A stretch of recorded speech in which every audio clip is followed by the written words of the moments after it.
तो जय हिंद साथियों, आज हम लोग पढ़ने वाले हैं क्लास 10 भूगोल, जिसको इंग्लिश में हम लोग क्या कहते हैं दोस्तों? तो इंग्लिश में कहते हैं उसको ज्योग्राफी। ठीक है, तो आज हम लोग भूगोल यानी ज्योग्राफी का खंड खो पढ़ने वाले हैं। ठीक है, खंड खो, खंड खो यानी क्या? आपदा प्रबंधन, जिसको इंग्लिश में कहते हैं डिजास्टर मैनेजमेंट। क्या कहते हैं दोस्तों? डिजास्टर प्रबंधन का मतलब होता है नुकसान को कम करना या किसी चीज को किसी भी चीज को व्यवस्थित तरीके से एक जगह रखना। उसको हम लोग क्या कहते हैं? प्रबंधन करना यानी मैनेजमेंट करना। क्या करना होता है उसको दोस्तों? मैनेजमेंट। ठीक है, अब इसमें लोग जाने किसका? तो प्राकृतिक आपदा के बारे में जानेंगे। प्राकृतिक आपदा एक परिचय जानेंगे।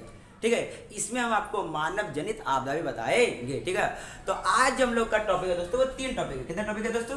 तो 3 टॉपिक है आज हम लोगों का। आज हम 3 टॉपिक को कवर करने वाले हैं। पहला टॉपिक जो आपका होगा दोस्तों, वो होगा आपका कि आपदा क्या है। आपदा क्या है आज वो जानेंगे, पहला टॉपिक ये। ठीक है दोस्तों, दूसरा टॉपिक जो आपका होगा दोस्तों, वो होगा इनका प्रकार यानी आपदा का प्रकार, ये जानेंगे। तीसरा जानेंगे कि आपदा प्रबंधन की आवश्यकता आखिर होती क्यों है। आपदा प्रबंधन की आवश्यकता क्यों होती है। और चौथा जानेंगे हम लोग कुछ घटित आपदाएं, घटित आपदाएं के बारे में हम लोग जानेंगे, कुछ घटित आपदाएं। ये 4 टॉपिक आज हम लोग पढ़ने वाले हैं। आप ध्यान से वीडियो को देखिएगा और समझने का प्रयास कीजिएगा। ठीक है, ठीक है, तो ये 4 टॉपिक को देखने वाले हैं। तो सबसे पहले देखेंगे इसको, तो आपदा क्या है। आपदा क्या है? तो देखिए, आपदा यानी डिजास्टर, आपदा। तो ध्यान से सुनिएगा और याद करने का प्रयास कीजिएगा। और आप इसको नोट करना चाहते हैं तो आप कलम कॉपी लेकर के बैठ जाइए और ध्यान से सुनिएगा और नोट कीजिएगा। ठीक है दोस्तों, तो आइए जानते हैं आपदा क्या। ठीक है दोस्तों, तो सुनिए, तो प्रकृति में घटित होने वाले वे सारी घटनाएं, प्रकृति में, ये जो मेरा प्रकृति है ना पूरा, उसी में कह रहे हैं कि प्रकृति में घटित होने वाले वे सारी घटनाएं जिससे जान माल की अपार क्षति होती है, आपदा कहलाता है। मान लीजिए कभी बाढ़ आ गया, बाढ़ में फसल की बर्बादी, मनुष्य की मृत्यु, जानवर लापता, गाड़ी घोड़ा सब बहता, रास्ता, मतलब हर तरीके का नुकसान होता है। तो ये घटित कहाँ? प्रकृति हुआ, इसलिए इसको क्या कहेंगे? आपदा। प्रकृति आपदा, बाढ़ आ गया, सुनामी आ जाता है, पूरे एकदम तटीय प्रदेश तबाह हो जाता है। ठीक है, भूकंप आता है तो उसमें नुकसान होता है। ठीक है, घर मकान बड़े बड़े महल सब गिर जाते हैं। मान लीजिए हिमस्खलन होगा तो पर्वतों का पहाड़ नीचे गिरा है, बर्फ नीचे गिर जाता है, जिससे नुकसान हो जाता है इंसान को। भूस्खलन होता है तो उसमें पत्थर सब गिर जाता है, पहाड़ से ऊपर से सड़क पे आ जाता है। तो उसमें शीतलहर चलता है तो ठंडी के मौसम आते थतरा मर जाता है, एकदम इतना शीतलहर चलता है कि गर्मी मौसम में चलता है, लू लहर में गर्मी में इंसान मर जाता है, जंगलों में आग लग जाता है। ठीक है, दंगे करके इंसान की मृत्यु, सांप्रदायिक दंगा कर देता है इंसान से, खुद से मतलब जाति धर्म को लेकर के, ये भी क्या एक आपदा है। ठीक है, आग लग जाता है घर द्वार में, महामारी फैल जाता है जिससे बहुत सारे इंसान की मृत्यु हो जाती है। ये सभी घटनाएं एक आपदा है। क्या दोस्तों? ये जितना भी घटना है मैंने आपको बोला, ये सभी क्या है? आपदा है। तो अगर आपसे कभी भी कोई आपदा परिभाषा पूछे तो आप सिंपल बोलिएगा कि प्रकृति में घटित होने वाली वे सारी घटनाएं, प्रकृति में घटित होने वाली वे सारी घटनाएं जिससे जान माल की अपार क्षति होती है, आपदा कहलाती है। आप परिभाषा को नोट कर लीजिए, अगर आप किताब कॉपी लाए हैं, बगल में अगर कॉपी रखे हैं तो। फिर से बोल देते कि प्रकृति में घटित होने वाली वे सारी घटनाएं जिससे जान माल की अपार क्षति होती है, आपदा कहलाती है। ठीक है दोस्तों, अब हमने जो आपका आपदा का नाम लिया, बाढ़, सुखाड़, भूकंप, सुनामी, हिमस्खलन, भूस्खलन, सांप्रदायिक दंगे, महामारी फैलना, आग लगना, जंगल में आग लगना, तो ये थोड़ा अलग अलग है। तो आगे चल के जितना ये आपदा हमने बोला, इन आपदाओं को 2 कैटेगरी में बांटा गया, यानी 2 भाग में। तो आपदा जो बांटा गया दोस्तों, वो 2 भागों में। तो आइए आगे देखते हैं। तो आपदा का फिर वर्गीकरण किया गया 2 भागों में। ठीक है दोस्तों, कितने भागों में? 2। एक हम यहाँ लिखते हैं दोस्तों और एक को हम यहाँ लिखते हैं। तो पहला बांटा गया, उसका नाम था दोस्तों प्राकृतिक आपदा।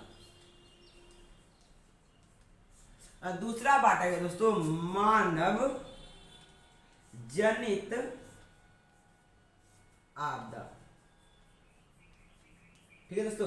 तो आपदा को आगे चल के दो हिस्सों में बांटा गया, पहला प्राकृतिक आपदा दोस्तों और दूसरा मानव जनित आपदा। ठीक है दोस्तों, तो पहला प्राकृतिक आपदा और दूसरा मानव जनित आपदा। ठीक है दोस्तों, अगर आप आगे चल के आपको पूछ दे कि प्राकृतिक आपदा किसे कहते हैं या मानव जनित आपदा किसे कहते हैं, प्राकृतिक आपदा में कौन कौन सी घटनाएं आती है या मानव जनित आपदा में कौन सी घटनाएं आती है, ये सभी क्वेश्चन बिहार बोर्ड के क्लास 10 में पूछा गया है और आपदा से भी क्वेश्चन पूछा जाता है। ठीक है दोस्तों, तो आइए जानते हैं हम लोग सबसे पहले किस बारे में, तो प्राकृतिक आपदा के बारे में। ठीक है दोस्तों, तो आइए प्राकृतिक आपदा किसे कहते हैं, तो आपको बोल रहा है कि प्रकृति में घटित होने वाले वे सारी घटनाएं।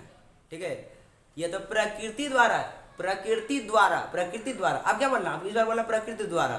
देखिए आपदा परिभाषा था कि प्रकृति में घटित होने वाले वे सारी घटनाएं जिससे जान माल की अपार क्षति होती है उसे आपदा कहती है। लेकिन प्राकृतिक आपदा अगर पूछेगा तो बोलेगा प्रकृति द्वारा, यानी मानव नहीं, प्रकृति जो नुकसान करता हो, तो प्रकृति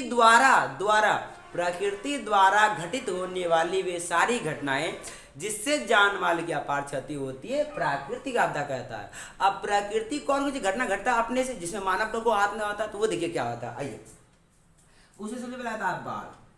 क्या आता है दोस्तों, तो बाढ़ जो है वो प्रकृति द्वारा घटित घटना होती है, इसमें इंसान का कोई हाथ नहीं होता। ठीक है दोस्तों, कब कभी वर्षा देता है कहीं नहीं देता। दूसरा दोस्तों सुखाड़, दूसरा क्या दोस्तों सुखाड़, दूसरा आपका सुखाड़। अब इसमें भी इंसान का कोई हाथ बिल्कुल ही नहीं होता। तीसरा अगर देखिएगा आपका दोस्तों, तो ये आपका है भूकंप। क्या दोस्तों, भूकंप। क्या दोस्तों, भूकंप। चौथा अगर देखिएगा तो ये आपका सुनामी। अगर आप पांचवा देखिएगा तो पांचवा में आपका आ जाएगा क्या दोस्तों, तो पांचवा में आ जाएगा आपको, देखिए बाढ़ है, सुखाड़ है, भूकंप है, सुनामी है। पांचवा अगर आप देखिएगा तो हिमस्खलन है, हिमस्खलन। ठीक है, छठा देखिएगा तो वो आपका है भूस्खलन। ठीक है दोस्तों, सातवां देखिएगा तो ये भी होता है दोस्तों शीतलहर।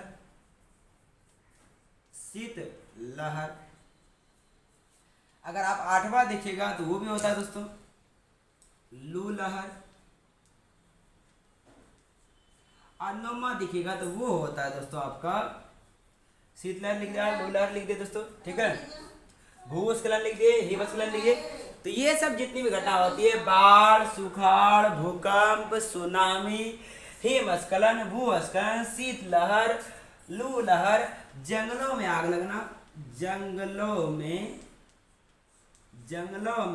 आग लगना। तो ये जितना हमने लिखा दोस्तों, ये सभी आपदा है जिससे लोगों को नुकसान होता है, जान जाती है, पैसे बर्बाद होते हैं, ये सभी क्या है, आपदा है। आपदा में भी कौन सी आपदा है, तो आपदा में भी ये कौन सी आपदा है, तो ये प्राकृतिक आपदा। कौन सी आपदा दोस्तों, प्राकृतिक है। ये प्रकृति से जितनी भी घटनाएं घटती है प्रकृति के कारण घटती है, इसमें इंसान का हाथ नहीं होता है। इसलिए इन सभी घटनाओं हम लोग क्या बोलेंगे, प्राकृतिक घटना बोले। इसलिए हमने परिभाषा बदला कि प्रकृति द्वारा घटित होने वाले वे सारी घटनाएं जिससे जान माल की अपार क्षति होती है प्राकृतिक आपदा कहलाता है। ठीक है दोस्तों, अगला होगा दोस्तों मानव जनित आपदा।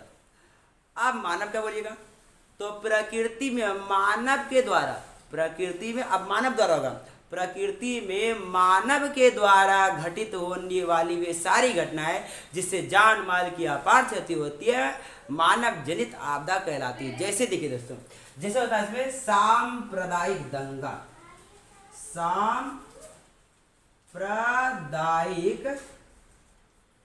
सांप्रदायिक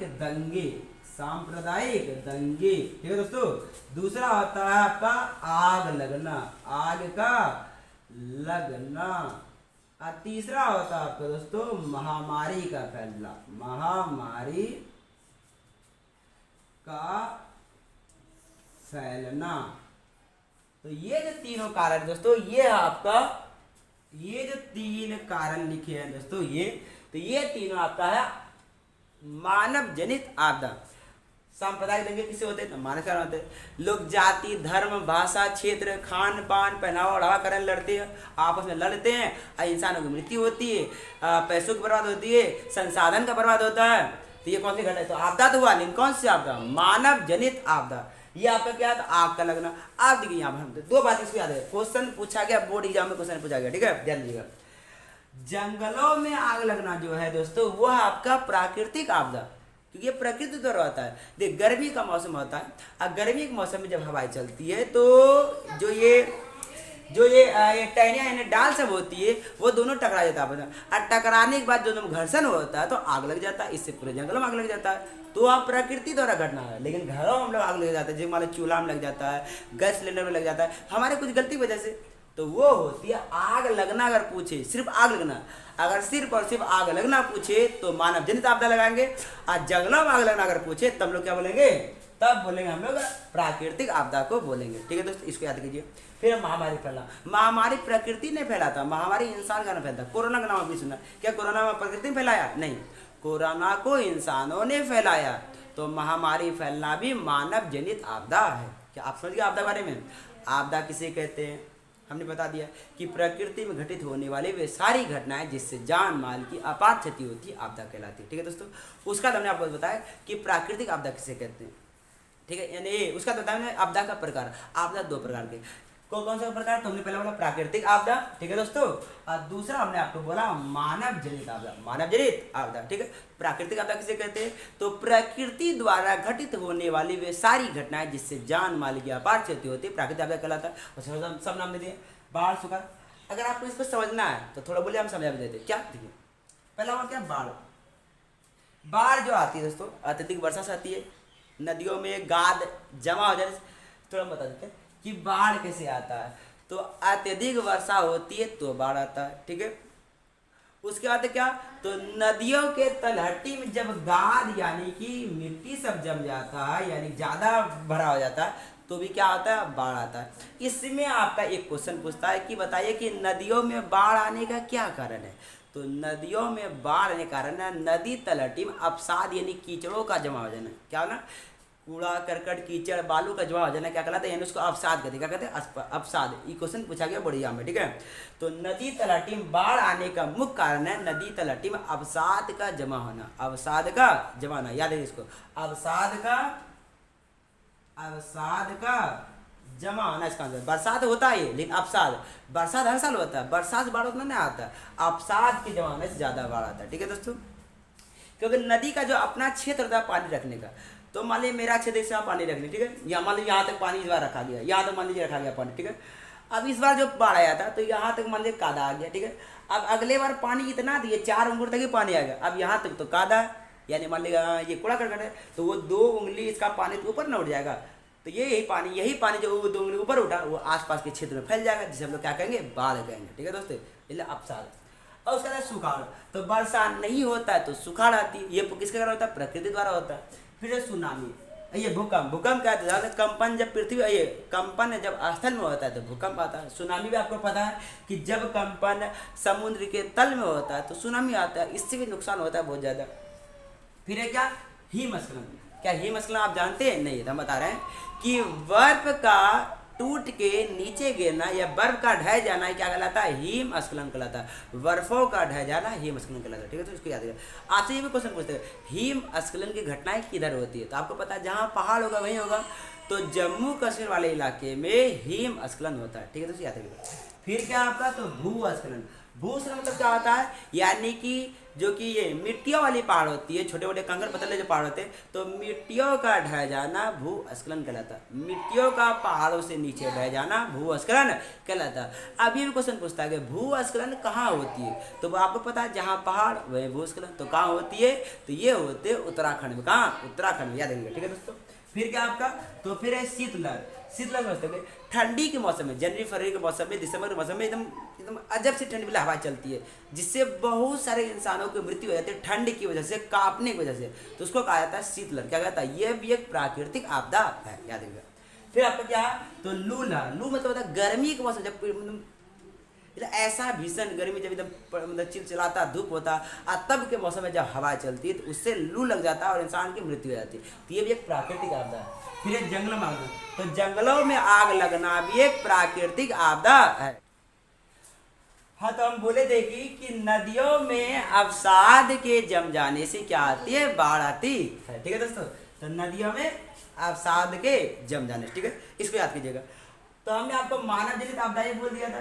कैसे बोले थे कि प्रकृति में मानव के द्वारा घटित होने वाली घटनाओं को मानव जनित आपदा कहते हैं। इसमें क्या आती है, तो सांप्रदायिक दंगे आते हैं, आग का लगना आता है, महामारी का फैलना आता है।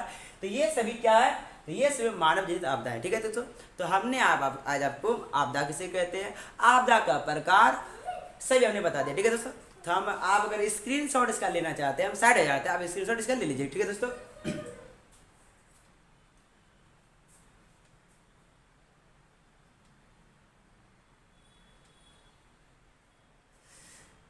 तो चलिए दोस्तों इसको मिटाते हैं और आगे टॉपिक हम बताते हैं। ठीक है दोस्तों, तो आज हमने आपको दो टॉपिक बताया, एक आपदा और दूसरा हमने आपको बताया आपदा का प्रकार। अगला बताएंगे कि आपदा प्रबंधन की आवश्यकता क्यों होती है। ठीक है दोस्तों, हम इसको मिटाते हैं। चलिए, हाँ तो साथियों, हमने आपको आपदा के बारे में बता दिए। ठीक है, पहला टॉपिक। दूसरा आपदा का प्रकार भी बता दिए। तीसरा बताएंगे आपका आपदा का प्रबंधन। आपदा का प्रबंधन क्यों जरूरी है। तो देखिए, आपदा प्रबंधन क्यों जरूरी है। आपदा प्रबंधन, आपदा प्रबंधन, आपदा प्रबंधन की क्यों आवश्यकता होती है। ठीक है दोस्तों, तो सुनिए, अगर मान लीजिए बाढ़ आता है, तो बाढ़ आने से जो जीव जंतुओं की मृत्यु होती है, लोगों को खाने का कमी हो जाता है, पशुओं को चारे की कमी हो जाती है, सुनामी आने से जो नुकसान होता है, भूकंप आने से लोगों का घर द्वार सब ढह जाता है। तो इसी के नुकसान को कम करने के लिए हम जो भी विधि व्यवस्था को अपनाते हैं या उनके लिए जिस भी संसाधन की जरूरत को हम लोग पूरा करते हैं, लोगों जो हताहत व्यक्ति होते हैं, हम उसको जो भी चीज़ जाके पहुंचा के देते हैं, यही आपदा प्रबंधन कहलाता है। ये क्या कहलाता है दोस्तों, आपदा प्रबंधन। इसलिए आपदा प्रबंधन की आवश्यकता क्यों होती है, आपदा प्रबंधन की आवश्यकता क्यों होती है, इसी के टॉपिक का परिभाषा या आंसर हो सकता है ये कि आपदा प्रबंधन की आवश्यकता इसलिए होती है क्योंकि जान माल की क्षति को कम करना है, यानी जान माल की क्षति को कम करने के लिए ही आपदा प्रबंधन की आवश्यकता होती है। जान माल की क्षति को कम करने के लिए ही आपदा प्रबंधन की आवश्यकता होती है। ठीक है दोस्तों, तो तीसरा था आपदा प्रबंधन की आवश्यकता क्यों होती है। तो हमने आपको बोला कि मान लीजिए आपके शहर में बाढ़ आया, तो बाढ़ से प्रभावित लोगों को खाने की कमी हो जाती है, पशुओं के लिए चारे की कमी हो जाती है, छोटे बच्चे के लिए दूध की कमी हो जाती है। तो वो सभी संसाधनों को वहाँ जाके पहुँचाना, आपदा ग्रसित लोगों को इन सभी चीज़ों की सुविधा देना ही आपदा प्रबंधन कहलाता है। तो परिभाषा होता है कि आपदा प्रबंधन की आवश्यकता क्यों होती है। तो आपदा प्रबंधन की आवश्यकता इसलिए होती है कि जान माल यानी कि जीव जंतुओं के जान माल की क्षति को कम करने के लिए ही आपदा प्रबंधन की आवश्यकता होती है। क्या बात को समझ गए। जीव जंतुओं तथा पेड़ पौधों के जान माल की क्षति को कम करने के लिए आपदा प्रबंधन की आवश्यकता होती है। ठीक है दोस्तों, तो ये था आपका तीसरा टॉपिक। चौथा देख लेते हैं, लास्ट टॉपिक है। ठीक है, चौथा कुछ घटित घटनाएं, यानी ऐसी कौन कौन सी घटनाएं भारत में घटी है जो बहुत बड़ी घटना यानी प्राकृतिक आपदा कहती। तो चलिए दोस्तों, आगे हम लोग अब क्या देखने वाले हैं। तो हमने आपको आपदा के बारे में पहला टॉपिक बता दिया। ठीक है, दूसरा टॉपिक उसका प्रकार बता दिए, तीसरा था प्रबंधन, आपदा प्रबंधन की आवश्यकता क्यों होती है हमने ये बता दिया। लास्ट टॉपिक है कि भारत में घटित कुछ ऐसी घटनाएं जिससे जान माल की अपार क्षति हुई। ठीक है दोस्तों, उसमें सबसे पहला अगर कोई चीज बात आता है दोस्तों, वो आता है 29 दिसंबर 1999 की भयंकर चक्रवात। ये भारत की घटना, सबसे पहला घटना ये दोस्तों कि 29 दिसंबर 1999 को बहुत ही खतरनाक चक्रवात भारत के तटीय प्रदेशों में आया था, जिससे बहुत ज़्यादा जान माल की हानि और नुकसान हुआ था। तो पहला ऑब्जेक्टिव के लिए इसको याद कर लीजिए। ठीक है दोस्तों, दूसरी घटना हुई थी दोस्तों, दूसरा घटना जो हुआ था वो आता 1934 का। ऐसे 1934 घटना बहुत पहले की है। ये 1934 घटना में भारत में भयंकर भूकंप आया था, बहुत ही खतरनाक, बहुत लोगों की मृत्यु हुई थी। ये भूकंप 1934 में भूकंप आया था भारत में, इससे बहुत ज़्यादा नुकसान हुआ। ठीक है, एक और घटना है, अब तीसरा घटना लिखते हैं। एक घटना 1966 की भयंकर सुखाड़ है दोस्तों। ये सब कुछ ऐसी घटनाएं किताब में आपको मिलेगा जिससे जान माल की अपार क्षति हुई। ये सुखाड़ की घटना, ये है दोस्तों भूकंप की घटना, और ये है दोस्तों आपका चक्रवात की घटना, चक्रवात की घटना, जिससे ये सब ऐसी घटनाएं भारत में घटे जिसको इंसान भूलना चाहता है लेकिन भूल नहीं पाता, अभी भी याद आता है। जो अगर मान लो इस सब घटना को जिन्होंने देखा है। ठीक है दोस्तों, और एक चौथा है दोस्तों आपका, चौथा आपका 26 दिसंबर 2004 का बंगाल की खाड़ी का सुनामी, बंगाल की खाड़ी का सुनामी। इस सुनामी से तो बहुत लोगों का नुकसान, बहुत लोगों मृत्यु, कितना लोग तो मिला भी नहीं, कहाँ गया समुद्र में, कितना खोजा गया, भारत के मतलब कि सेनाओं द्वारा वो मिला ही नहीं है। तो ये घटना बहुत ही भयंकर थी। ये सब क्वेश्चन आपसे पूछा जाएगा एग्जाम में, ऑब्जेक्टिव। ठीक है दोस्तों, एक और ऑब्जेक्टिव है। ये घटना 2005वां टॉपिक हुआ 2008 के, ओके 2008 के कोसी नदी का बाढ़। ठीक है, बैराज बांध के टूट जाने से, यानी बैराज बांध के पानी खोलने से, नेपाल ने जब पानी खोला था, बैराज बांध खोलने, जब बिहार के उत्तरी प्रदेश में, जब उत्तरी क्षेत्र में जब बाढ़ आया था, अपनी धारा ही बदल दी थी। बहुत ही भयंकर ये बाढ़ आया था, बहुत लोगों का नुकसान, घर द्वार सब टूटा था। तो ये 5 कुछ ऐसी घटनाएं थी इससे रिलेटेड, जिससे ऑब्जेक्टिव में आपसे क्वेश्चन पूछा जाएगा। ठीक है दोस्तों, तो आज हमने आपको बताया क्या, तो आपदा, फिर आपदा का प्रकार, आपदा प्रबंधन और कुछ घटित घटनाएं। इससे आपका पहला खंड को, ज्योग्राफी यानी भूगोल खंड को का जो आपका पहला जो ये चैप्टर था आपदा प्राकृतिक आपदा, इसका परिचय, आपका पहला चैप्टर पूरी तरीके से समाप्त हो गया। आपको अब लाइन बाय लाइन पढ़ने की जरूरत बिल्कुल ही नहीं है। आपका मोटे तौर पे जो क्वेश्चन पूछा जाएगा आपके एग्जाम में, हमने पूरा आपको एक ही वीडियो में बता दें। ठीक है दोस्तों, हो सके अपने साथी को, जिसको आप पसंद करते हैं, चाहते हैं कि मेरे साथ साथ वो भी पढ़े, वो भी कुछ जानकारी ग्रहण करे, तो आप वीडियो को शेयर कीजिएगा। ठीक है, लाइक कीजिएगा, अच्छा लगे तो सब्सक्राइब भी कर दीजिएगा। वीडियो पूरा देखने के लिए धन्यवाद।